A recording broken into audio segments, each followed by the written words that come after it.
So, who's going to kick this off then, Jack? I think you are. I'll kick this off. Okay.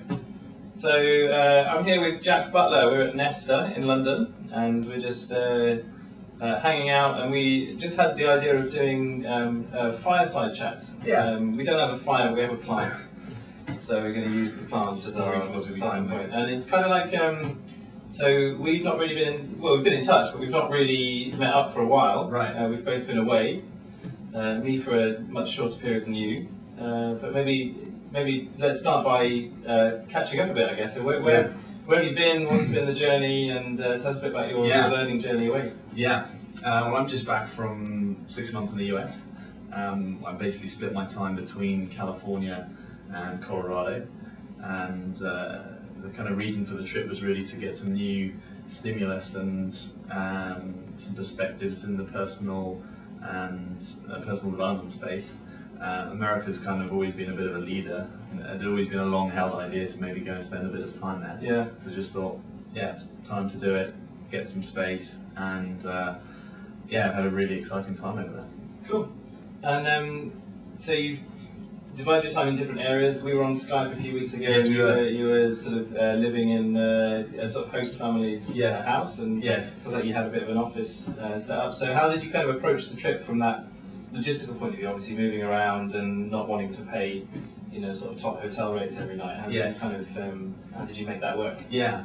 Well, I decided that I'd really follow my nose for the trip, so it was very loosely planned. So I had a sense I'd go to California and San Francisco, and I had a sense that I'd go to Boulder, Colorado. Boulder's sort of home of the integral movement and the sort of group of people around this guy, Ken Wilber, that I've become quite interested in. But other than that, it was pretty spontaneous, and it just sort of happened that I'd sort of reach out to people, and if there was a good connection, I'd kind of say, hey, can I come and meet you? Or in some instances, can I come and stay? I'd met a couple in the UK at a course in London who actually live a few miles from where I grew up and who now own a property, the pool of which, the swimming pool I learned to swim in. Wow. So I kind of went to see them up in Norfolk before I went, and as it happened, Naomi, her brother David, lives in Marin County, just north of San Francisco. Right. He's an executive coach.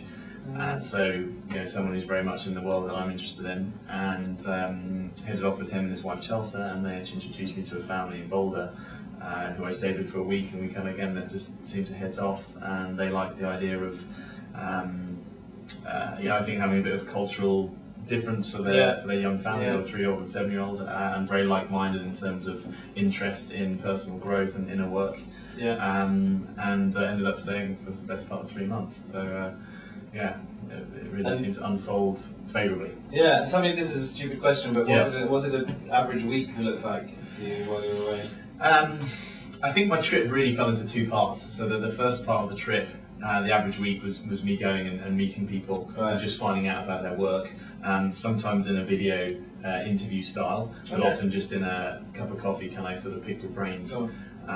So I was bouncing around the Bay Area, down to Santa Cruz, Monterey, up to Napa Valley, Sonoma, beautiful parts of the world, and just a lot of people who are doing interesting things in training, coaching, facilitation, leadership development, and also, I guess, sort of inner work, meditation, and that kind of thing.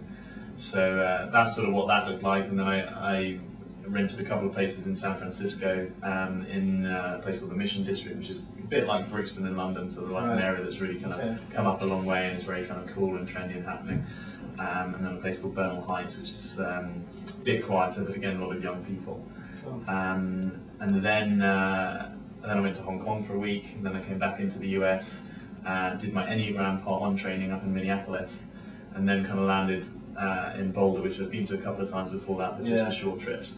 And I thought at that point it might be good, having had a lot of movement, to kind of settle down and be in one place for a while. And actually enjoyed that, and just sort of getting into the Boulder rhythm of life. It's a really interesting place, very entrepreneurial, very sort of green, very ecological and organic, and quite conscious. So the average person you meet in Boulder is interested in all the things that I'm interested in. Cool. So that's the Brighton of the Brighton of the US. I thought you might get that in there. I don't know Brighton as well as you, but I think there could be some comparisons drawn between them. Yeah. Maybe San Francisco is the Brighton of the US. I don't know because the scale is. Well, San Francisco is about 700,000 people, and the Bay Area, which is San Francisco, Oakland, Berkeley, and all these places kind of around that water, that's about 7 million. So the Bay Area is sort of comparable in size to London. Wow. San Francisco, I guess, is a bit more like a Manchester, a bit smaller than that probably, but very kind of compact and very buzzing. Obviously you've got a lot of the you've got your 13,000 following on Twitter. I actually went to the Twitter headquarters. That's down there in San Francisco. Oh, did you? Okay. Yeah. Sort of. My friend Zach is running a website called Manism, which is a sort of men's site where you can get men's questions answered. I think someone told me about this site actually. Oh, really? A while ago. Yeah. Oh, cool.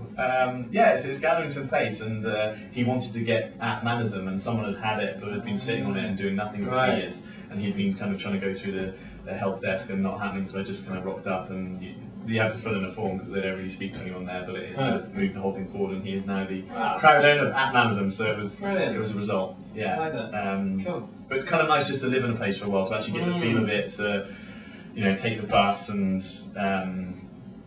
travel around and just kind of settle in somewhere. And then actually it was the first time after that Enneagram training that I sort of sat there and thought, you know what, for the next 3 months I don't have anything specific that I'm booked in to do, because before that I'd had a vague plan. I kind of put Edmonton, Vancouver, San Francisco, then I went to the Burning Man Festival, then I was back in San Francisco, then Boulder, San Francisco, Boulder, San Francisco. So at that point it was actually cool to go, you know what, let's just sit and see what see what comes to you rather than you go to it. Yes, and that was very much the theme of the trip, this idea of like letting your intuition or guidance, or whatever you want to call that, just like really being willing to let stuff happen as well as make stuff happen. Yeah, cool. And it is kind of amazing how quickly you can kind of get into feeling like this new place is your home, Yes. I remember when I was in Uganda that happened very quickly, but also when having just come back from Sri Lanka, just like, you're there for a week and suddenly you're like, okay, here's where the bus is, here's where that is.